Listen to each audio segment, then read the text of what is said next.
Ladies and gentlemen, Harpo, Sofia, Celie, Shug, Nettie.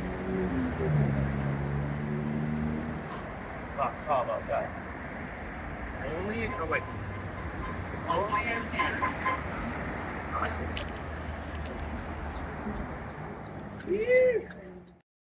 Danielle is a very strong Black woman who has fought her way through this industry, standing out from the stereotype, as well as myself, as well as Shug, Taraji. And she's not afraid to say what she wants to say. I noticed that when we were off camera, and I would say to her, "You are Sofia in real life." And she would laugh. I'm like, it's true. And I believe that I'm Celie. Blitz couldn't have picked us out perfect picks. Oprah, just having her here, knowing her story, knowing that she played in the first Color Purple,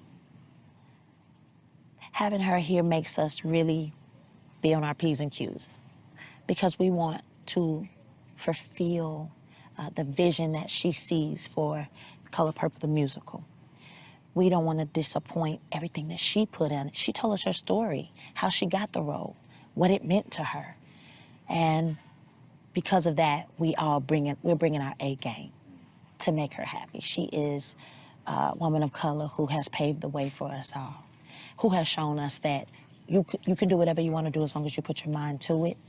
Nobody stopped her. Nobody stood in her way. She had to knock down some doors, but she did it. And so for us, we're going to knock down doors with this movie for her and every other Black woman out there.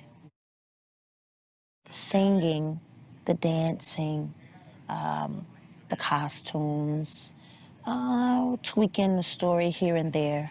It's a bit different. It fits this generation. Everything grows. Everything changes. So we don't want to change the movie because the grit of the movie is what makes it so good. But we want to connect with the younger generation. And I think that we did a really good job doing that. Everybody who's a part of this movie, down to the dancers, put their heart and soul into it because all we could remember was our ancestors. We are out here on some of these grounds and we look at the trees and we look at certain things around us and we're like, the people who came before us who did not get to see what we're seeing today, let's give it our all so that we can remind our young people that you're a king, you're a queen. You were placed here for a reason. Love each other, protect each other, listen to one another. So many messages in this that you have to see. The first movie will always and forever be a classic. Can't touch it, right? We're living in different times now, different generation. So I think that it was very clever for them to kind of touch it in a different way. Blitz went in and killed the music, of course, like he brought a 2023 swag to it that kids can relate to, you know, because we've been singing those songs for a long time now. I did Broadway, 14 years ago, woo, says my age. And you know, when we heard the revised music and the things that he put to it and the song that Haley brings to it, like it's perfect, it's just right. Why was Blitz the right director for this film? Because of his heart. Because of his heart. He actually cares. The entire time we were filming, some of the hardest scenes for me, he checked on me. He handpicked everybody himself. Even when they said no, he fought for us. He's invested in it. He spoke about his mother, the stories with his mother. So this meant something to him. And he never left us, always checked on us. His heart. You can't make a film like this or remake a film like this if you don't have that type of heart. He has a good heart. think his heart is the color purple. I think we're living in a time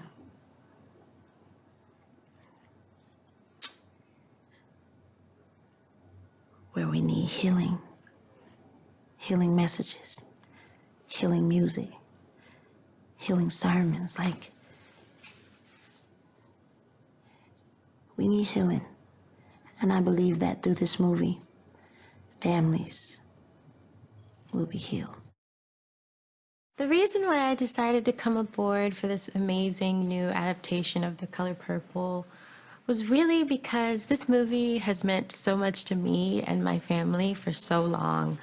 I mean, I just can tell you the amount of stories that I have with this film, from remembering when I was a little girl and just always having it play somewhere, like in the background, or watching my mom and dad watch it. And it just means a lot that, you know, something that means so much to our family generations, I can now be a part of.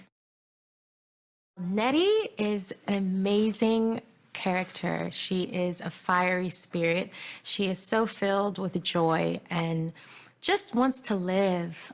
She has this very curious mind and curious spirit, and I think that's what I love most about her. I think it means so much to be a woman in this film. I think this film in particular shows the different shapes and forms that we have as women and what we endure, and the pain and the heartbreak, and even through the midst of all of that, how we can still come out with such love and beauty and strength surrounding us. And, you know, that's the beautiful thing about this film, is the fact that it shows all the layers it is of a woman, what it is that you go through as a journey of a woman. When I first heard the music of the film, I was just like blown away. And honestly, I am just a fan of all of the people that are involved in this film. I mean, the amazing musicians like Tamala Mann and H.E.R, and, you know, Phylicia and Fantasia and Taraji. I'm just like, what? How am I here? And so just kind of watching everyone just be superb at their craft. The color purple and its legacy means the world to me. I mean, when I talk to my grandmother about what this film means to her, her eyes light up. And when I look at my grandmother, she is a figure who is just has so much wisdom and strength and courage. And I think that that is something that this film represents. I think The Color Purple has endured for so long because people can relate to the ups and downs that the film kind of bestows on all of us. I think that, you know, although it's a very deep and dark and painful story, you know, there's such a light at the end of the tunnel messaging. It's one of those stories that everyone can feel a part of themselves in. You can see a family member, you know this story. It doesn't matter who you are, you can identify with someone in this story. When you are remaking a historical film, and it's a dated film, in order to get the newer generation, you kind of do have to tweak it and update it a little bit. This entire cast was handpicked by Blitz, and I mean, he had a vision and he fought for everybody in this film, and I'm just so grateful because I don't think he could have put together a better cast.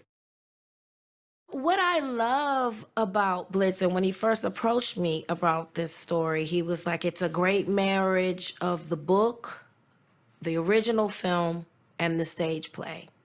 And what I love about this version of the film is tapping into the joy. His vision is not leaning on the sorrow and the pain and the trauma, but how Black people and how we have been able to miraculously turn our trauma into joy. It's very spiritual, in my opinion. I mean, it's the full gamut of the music back then. It's jazz, it's blues, it's gospel, and then when we get to the end, we bring you up to date with some of the, you know, music of today's music. And that's just, when you talk about Black culture, you can't talk about it without music. you know, you just can't. He is the right director because, first of all, he's so nurturing and he pays attention to everything. The bow on the hat, the bow is too much. The shoes, the car, you know, the choreography, how the camera's moving. He's putting the pieces of the puzzle together as he's filming it. He was interested in us owning these characters and making them our own. He wasn't interested in, you know, anything that the original film was. He was just paying particular attention and care, took great care in telling the story, because the story's the story, you know, and the colorization of it, it was a light film. It wasn't dark, you know. It still had mood and moody moments, but it was alive and it was vibrant and it was full of life, like Black people. That's what we are. Even through our struggles, we learn how to laugh and dance and sing. The only way you're going to get the full effect is to see it on the big screen. All the movement, all the, you know, the choreography and the song and dance. And it's such a family-oriented piece that you need to be with people, with a group of people. And the best way to do that is in a theater. How could I not come back to Sofia? I mean, she's so much fun to play. She's so complicated. And she's super challenging to step into her shoes because she goes from this firecracker, you know, that is actually very chill until you poke the bear, to, you know, falling and to rising again. And I really enjoy stepping into her shoes because it's so true to life. I really feel like Miss Winfrey really stamped Sofia as one of the most iconic roles in America's cinema. Like, what she did with that character, she left such a great blueprint for me to follow and has really made my job much easier. Between her and the words of Alice Walker, it's really just made, you know, my work much easier to get into Sofia and discover who she is. I think Blitz truly is a visionary. I think the cast was cast so well. I feel like this overwhelming feeling too, because we all know, especially as Black people, how impactful this has been for the community. And after watching that, knowing that we have the potential to hold that same impact for the next generation really blows my mind. I was very excited about them refreshing the music, and they definitely did, even with Hell No. It had a slower tempo originally, and they sped it up and like rejuvenated it, and I just really thought it was fresh and new.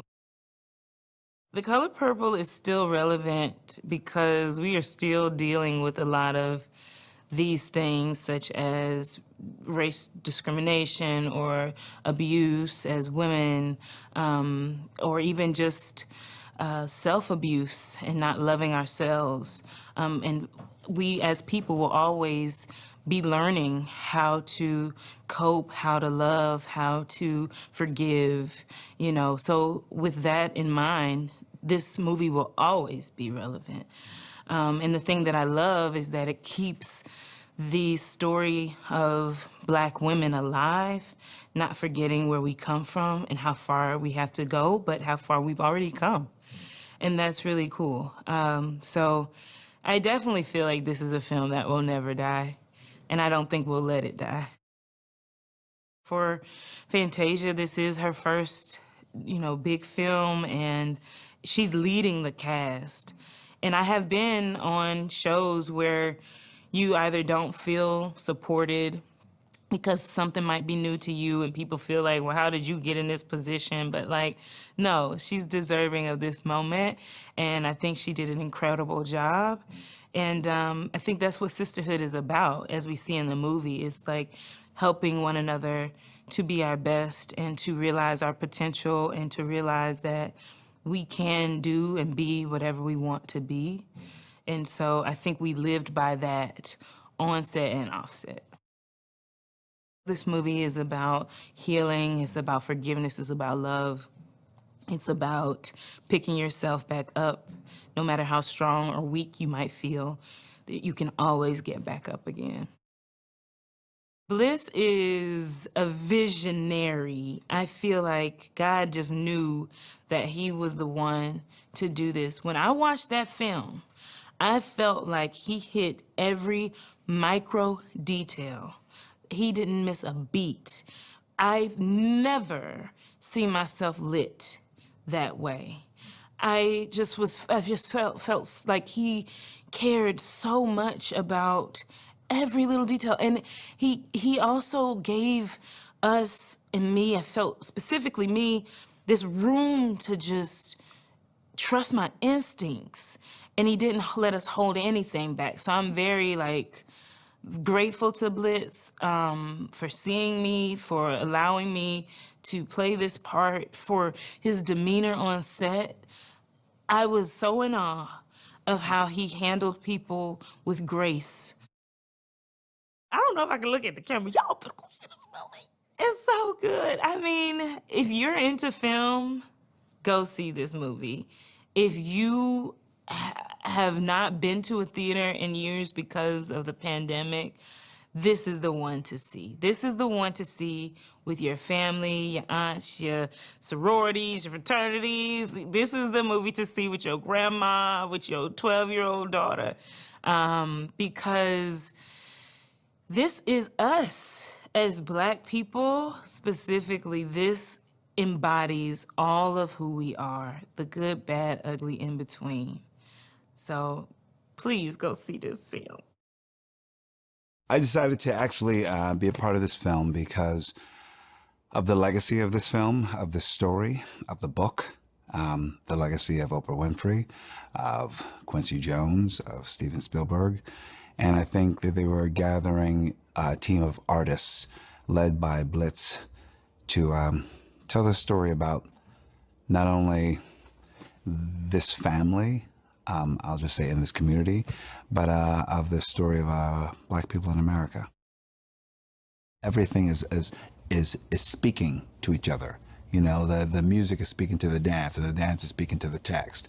And I think then you cast actors and musicians like me and my comrades, people who it's part of exactly who we are and our own personal mandates of how we infuse that into our work. So I think it's a perfect marriage. Taraji is a hurricane. Taraji is a volcano. Taraji is pure passion and light, and she's honest. She's one of the most honest actresses that I've worked with. I love working with her. Fantasia is the color purple in every single way. I think Fantasia and I have had many conversations on what she believes, where she believes she is in her evolution as a performer in this space. Now, she knows how to sing and perform down, but this is a new space for her, and I feel like we've been watching her flower. Corey, I've admired Corey for many years. I know Corey from New York theater circles, and this is our first time ever working together, and we're so much alike, actually. We have, I think, the same work ethic. I think that we have the same sort of spirit around work and how we get it done. I think he's become such a dear brother of mine. I really love working with him.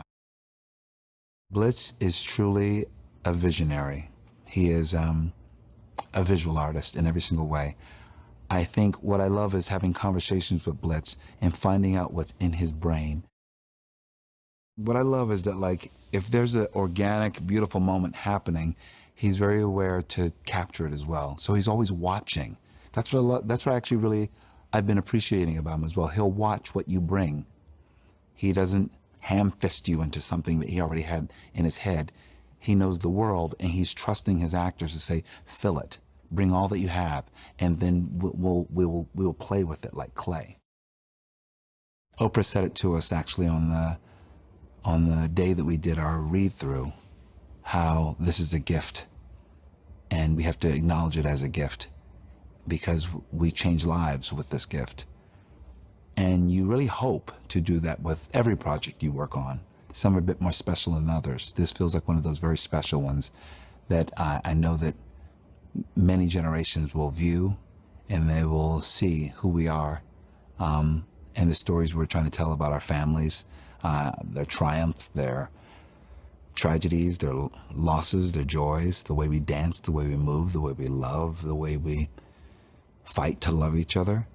I think it's a tremendous legacy.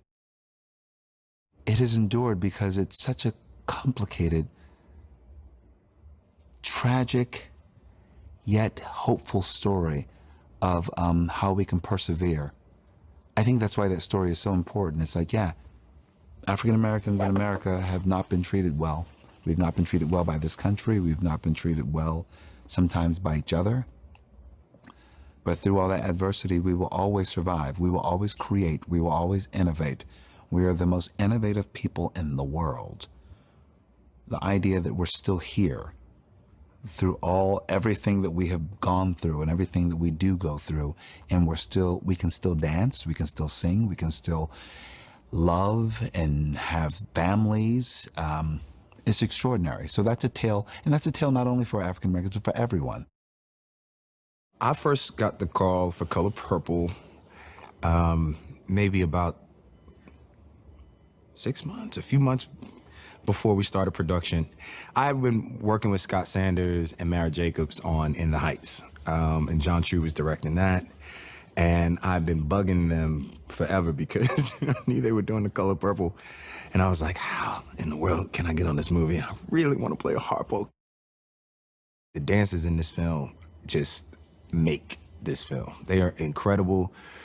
You know, me having to do a few steps here and there, and I'm breathing heavy, I can't keep up. Lord Jesus, it's a lot. But the dances are just awesome. Blitz is on the same page with all of us, all of his actors, and so it's just, his attention to detail is just epic. From the moment we talked about the vision and the storyboards and where he wanted to go with it, you know that if a director says, I got you, you know, you trust them. First of all, Fantasia's voice is once in a generation, right? Like, I don't think there's anybody else who can reach down and pull. I'm talking like my great-grandmother, God rest her soul before she passed, she loved her music, you know what I mean? Like Fantasia, especially because my great-grandmother was a pastor, and when Fantasia sings gospel music, it just, it takes you, it transports you. It's interesting. I would say, you know, it's Oprah and Scott, they all talk about all things purple, right? Like divine. And I don't know what the legacy means to me at this point because I'm in it, you know? I think it's one thing when you can sort of step away from it and look back on it. And I wonder what that's like for Scott, for Oprah, for Alice, Miss Walker, like what that is, just like to see something and it become an incredible piece of art, and then see that change, and then that's an incredible piece of art, and so they're still in it. So I'm like, do they know what the legacy is? You know, so I can't even begin to. I'm just joining this family, and I feel so blessed to join the Color Purple family.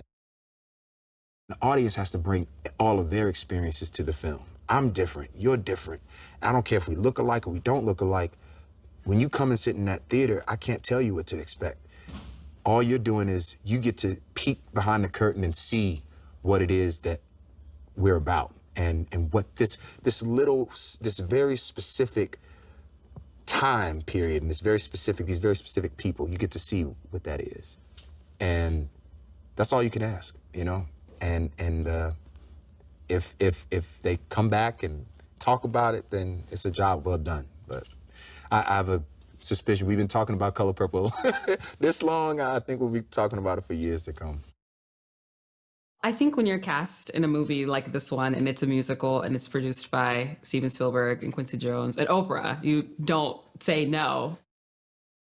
I think Celie stands for hope. She stands for perseverance and determination. But I think the best way I can answer that, and I think it's most authentic and fair to Celie, to say she stands for herself. The music in this film is amazing because I think it hits every single spectrum of Black and African American music throughout the times. We have gospel, we have blues, we have, little vaudeville music, and we even have pop songs. And it kind of just shows again how ingrained music is in African American and Black culture. I remember when I first met with Blitz, we had a Zoom, and he told me his mission statement was to showcase Blackness on every spectrum. And I think simply just, if you want to just go from the cast standpoint, we have so many different skin tones, hair textures, facial features. So he's already covered there. And I think what he's doing is really showcasing Blackness as authentically as possible. I think many people say this, but The Color Purple was one of the first things that I saw myself in. I saw Whoopi Goldberg and was like, I think I want to be an actor. I can do that. And not only that, but I think it's amazing to see how those actors and the people that were in that film almost were like seeds that were planted. And then you get to watch them grow and become these things and bear their own fruit and bear their own trees and start planting their own gardens. And I think that part of that legacy is amazing. I think it's endured and it's relevant today because I think most people at some point in their life can relate to feeling disenfranchised and feeling inferior to someone or a power that be, whether it be family or work or school. People can relate to being an underdog. And I think this film and this story is so special because you meet Celie when she is young, when she's going through the trusses of that, of what it looks like to be abused as a young kid. And then you see her grow and she keeps growing and you grow with her. And I think it's very rare that you get to watch somebody live a spectrum of a full human life and watch them grow. And I think the audience is growing along with her. I just hope that audiences can really feel the love and care that went into the retelling of the story. So many of the cast and crew are here simply because they have a connection to The Color Purple. And I think on a greater scale, I hope that audiences can take away that our stories are actually really similar. Even though we are all different and come from different backgrounds, we are very much the same. And that, if we can have a little more empathy for each other, we can all win in the end in the way that Celie finally wins in the end. The Color Purple legacy is everything because you get to see Black women just come into their own and find their voice in a place where they felt voiceless. And I think it's such an important movie. It's such an important film to the culture. So I'm just proud and excited to be a part of it. There's so many messages within this movie, within the story of The Color Purple. I think the main one is never lose hope. Audiences are gonna get so much joy from this movie just because of how beautiful it is. And I hope that, we capture the essence of the original film while giving some people this fresh new perspective and this new feeling. I think the aesthetic of it is going to be crazy, and the music mixed in is amazing on top of this incredible, talented, crazy, legendary cast. I think that people are going to really enjoy it. Blitz is amazing. He's so collaborative and he just has amazing vision. I don't know how he did it all, but he just, there was, like I said, that level of comfort on set and the level of fun.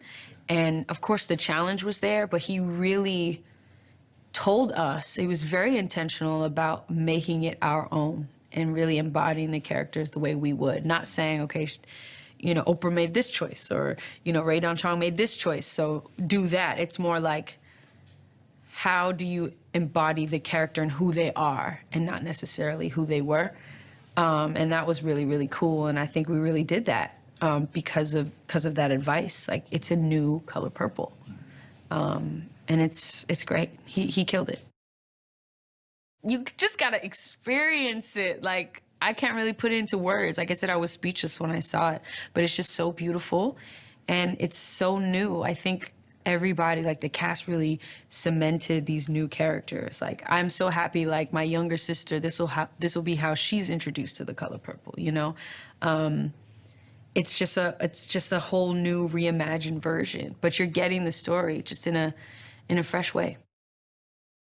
Bliss is out of his goddamn mind, and you need your geniuses to be like that. I don't want a sane genius. Like, if you're sane, nobody want that. Benjamin Franklin was outside with a kite and a key in a thunderstorm. His friends wasn't out there. They knew he was insane. It's like, yeah, he's still out there looking in the sky. Like, yeah, I want my geniuses insane, and that's how Bliss is. He is out of his mind. Color Purple's legacy means, you know, just making it right. Just it's a movie that pinpoints making it right. That's how I feel. It just makes it right. It shows the struggle and shows the outcome of it. And people identify with that struggle to this day, you know, even though it might be a modern day struggle, but it's still the same. That's what the film is about. It's about faith and spirituality. I mean, without that, you have nothing at all. And that's all the characters have to lean on, you know. Whether it's embracing God or blaming God, God has something to do with every aspect of this movie. It's an iconic film. To have anything to do with this film is an honor, you know, anything. I hope it does what the first one did. It brought families together. It had everybody talking. It was dialogue left and right, just talking about what if, what they would have done, what they think they would have done, how they would have played the situation, their faith in God, how they hold their faith up. People probably going through the same thing right now to look at that and pull strength from what they see out of the movie and see how she becomes victorious and gets on her own feet or whatever. So I want everybody to look at this, knowing somebody in a situation like that, or if they're in a situation like that, to look at this and pull some strength out of it and, you know, become victorious themselves. It's gonna bring together the new generation as well as the old generation. Everybody's gonna come together and they're gonna have dialogue again. That's what I'm thinking, that's what's gonna happen. And I believe that it's going to be just a good piece of material to bridge gaps. The Color Purple's legacy to me is an expansion of canon, and the expansion of canon to include the Black mythological figures. These are now, just like you look at Greek mythology, these are now American stories, American myths. I think anything that has a depth of humanity that expresses something that is universal while tapping into the questions of the time we're living in.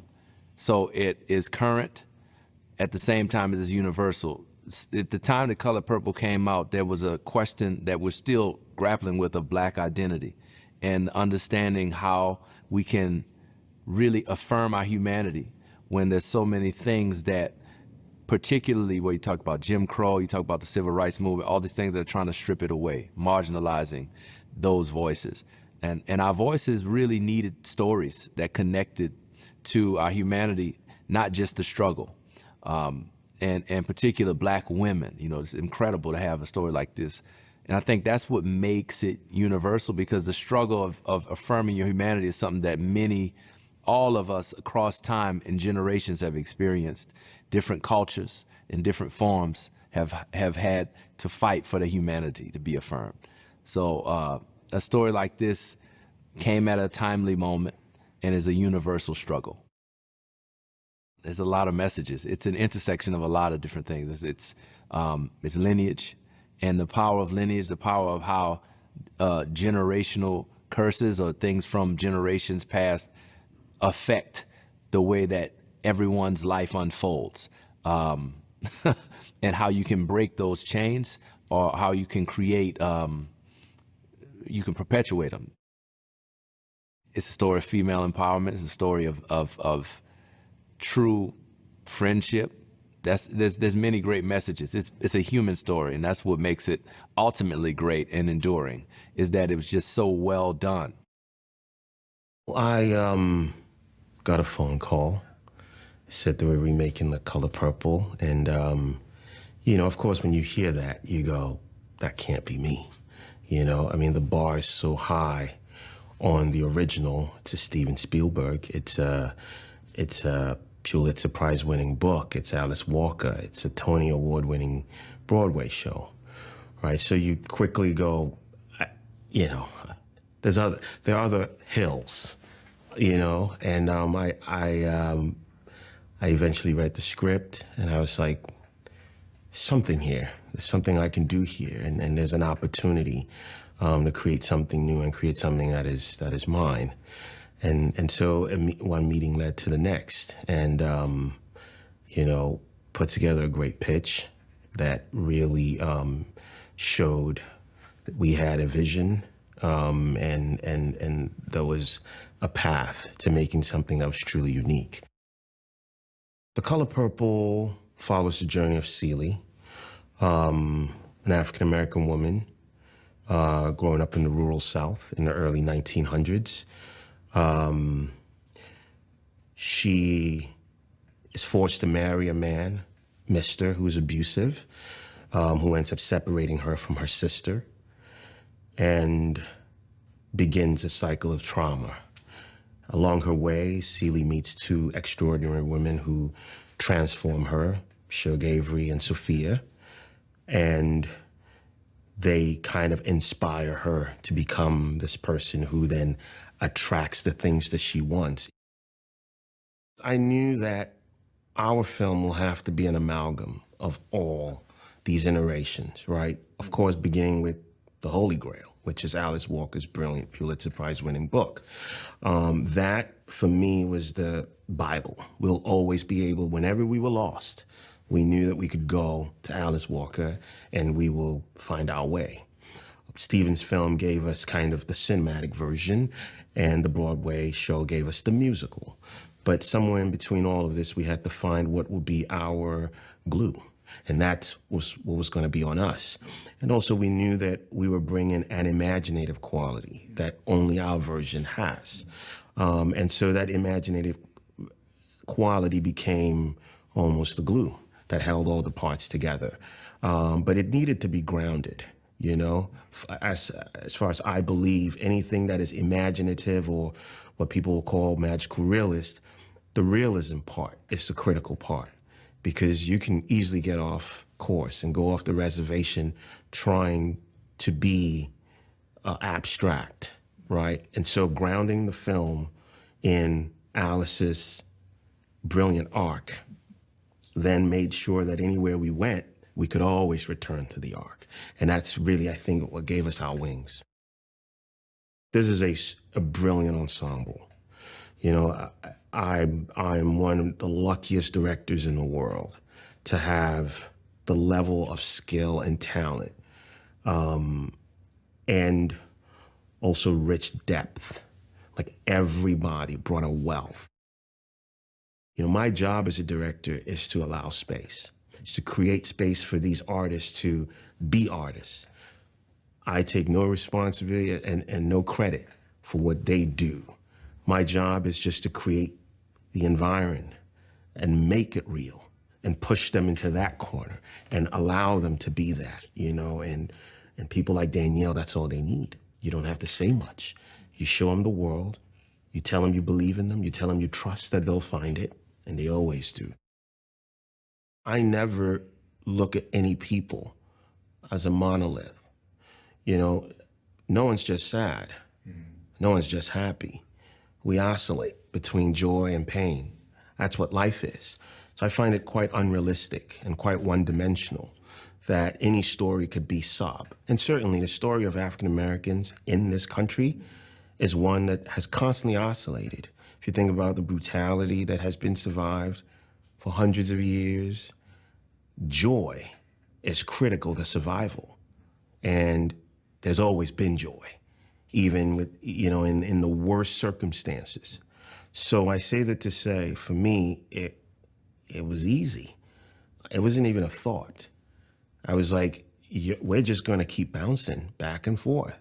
And that is a human story. And that's why what I also know makes this story universal, because we can all identify that oscillation between joy and pain. And Celie's story is exactly that. I always say this, when you don't just cast your cast, you cast your crew as well. It's the same thing. It's an energy. You need people who can be proximate, people who, even if they are not culturally, aligned, can be allies, because that's your eye. That person is going to be more proximate, and if they see beauty in the things you see beauty in, then you have a chance of making a phenomenal film. I mean, she just has a natural way of motivating and getting people excited, because she is truly, deeply excited about this work. I mean, this movie changed her life dramatically and radically. And so when she's there, it's not for the fanfare. It's because she truly believes that this work heals, and every time, we went through a very challenging production period. We struggled with COVID, we struggled with weather, and to maintain morale for 72 days of these very extreme and oscillating emotions, every now and then you need somebody who just shows up and lifts us all up. And that was Oprah. Yeah, it was magical to have her. We've decided very consciously to contribute to the canon of The Color Purple and take it to a place that it has never gone to. And, there's going to be a group who are going to show up expecting Steven Spielberg's Color Purple. And I think they'll be pleasantly surprised that we could add to. And for something that this storied and this special, we were able to add to something that is so historical. And certainly young people are going to find themselves in it. And those from an older generation are going to see elements of it that are new, but all still maintaining its grounded narrative. We inherited a slew of music from the Broadway show. And our biggest job was to figure out how we were going to take that music from Broadway and make it cinematic. One of my biggest jobs out of everything was to also create a level of proximity to audiences today. Just because it's music set in 1909, does that mean that it has to be only instruments from 1909? I think that the power of this film is one that galvanizes community. It is one that has always galvanized community. It has big moments of humor, big laughs. It has big trauma, and it has big tears. And I think that those are the releases that are even more special when it's in a public place, because it becomes contagious, right? And I really believe that cinematically, the work that we've done deserves to be seen on the biggest screens possible.